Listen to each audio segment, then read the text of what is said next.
Bismillahirrahmanirrahim. Assalamualaikum warahmatullahi wabarakatuh. Perkenalkan, nama saya Gisa Bilqis Anggraini dengan NPM 251104020030. Saya dari Prodi Akuntansi kelas reguler A. Sebelumnya yang saya hormati yaitu Bapak Dr. Mukhlis Sidki selaku dosen pengampu mata kuliah syariah.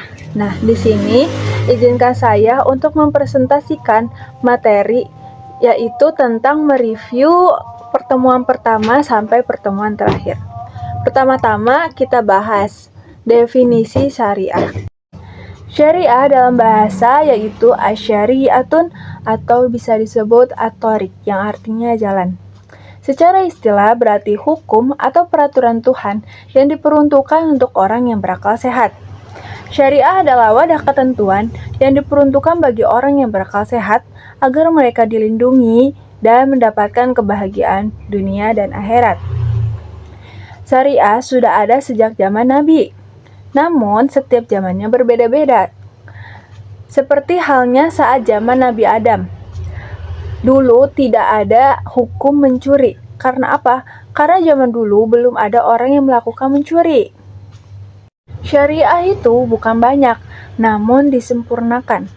Ada syariah yang dihapus dan juga diganti yang lebih baik. Satu syariah yang tidak pernah berubah yaitu menyembah Allah Subhanahu wa taala.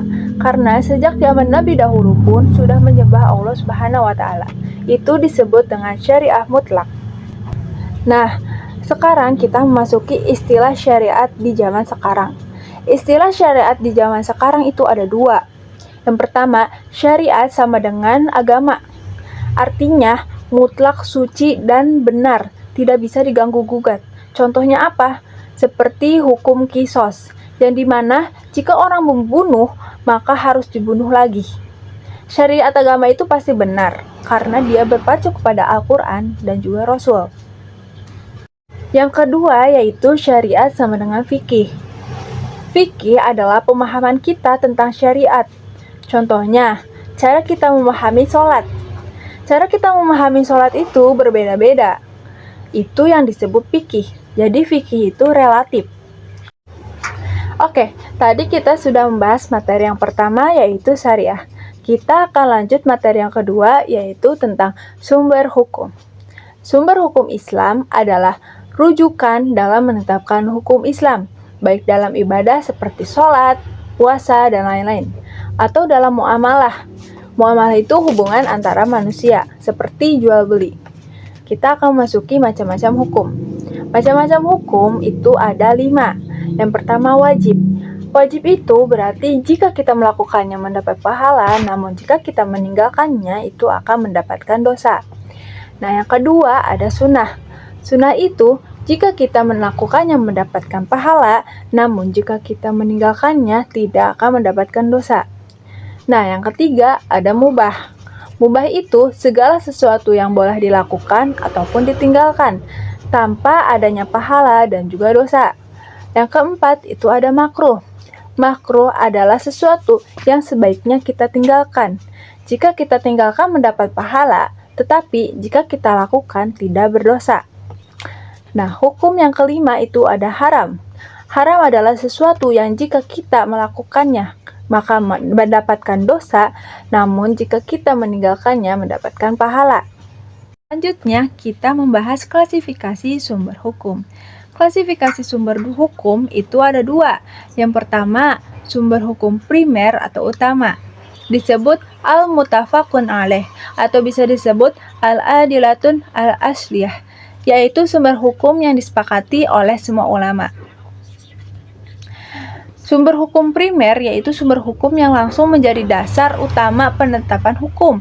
Contohnya yaitu Al-Quran, Sunnah, Hadis, Ijma, dan Qiyas. Yang kedua yaitu sumber hukum sekunder.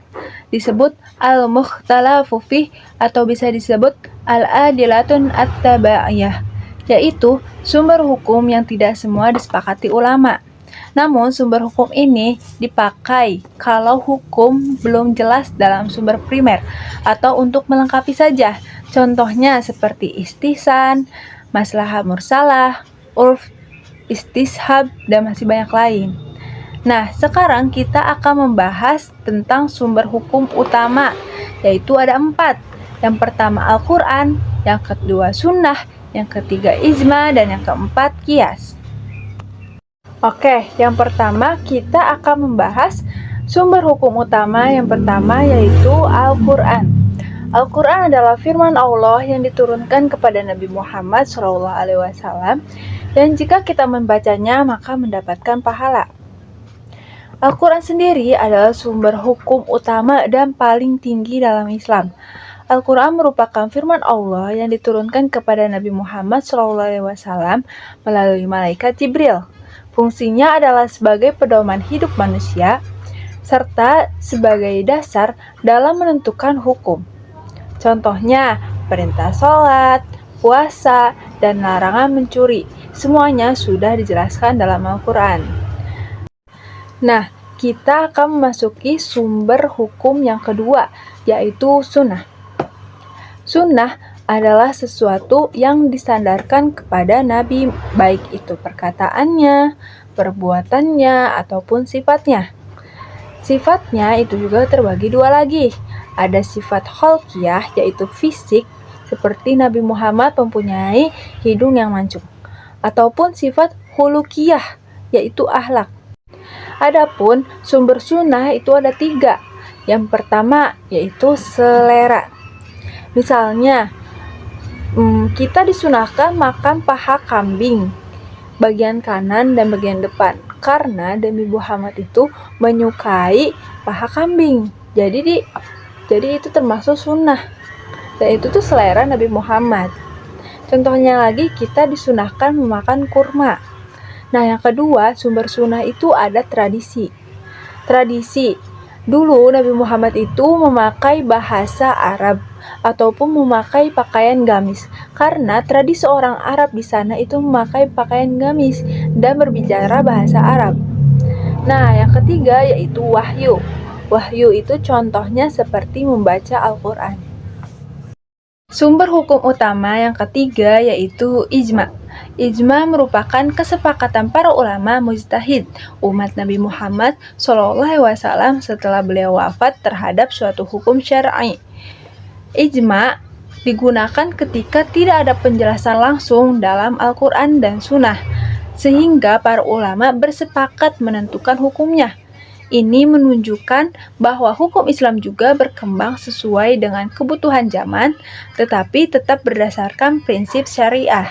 Contoh dari ijma yaitu pengumpulan Al-Quran menjadi satu mushaf.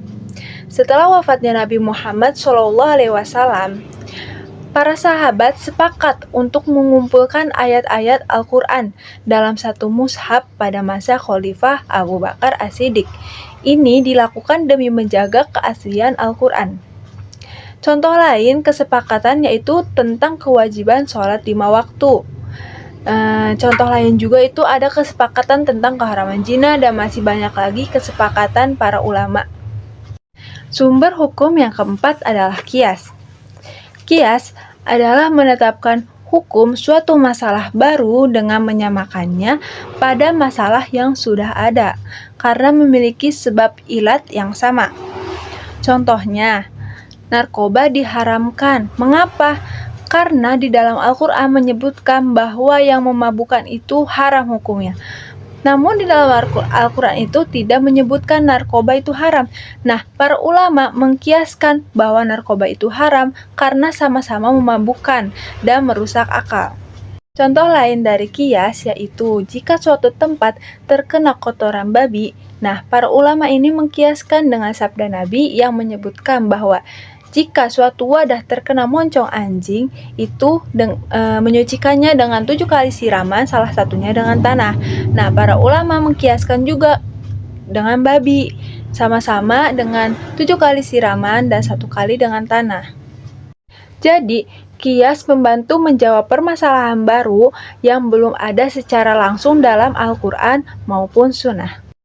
Kesimpulannya, yaitu syariah adalah aturan hidup yang ditetapkan oleh Allah Subhanahu wa Ta'ala untuk mengatur seluruh aspek kehidupan manusia, baik hubungan dengan Allah maupun dengan sesama manusia.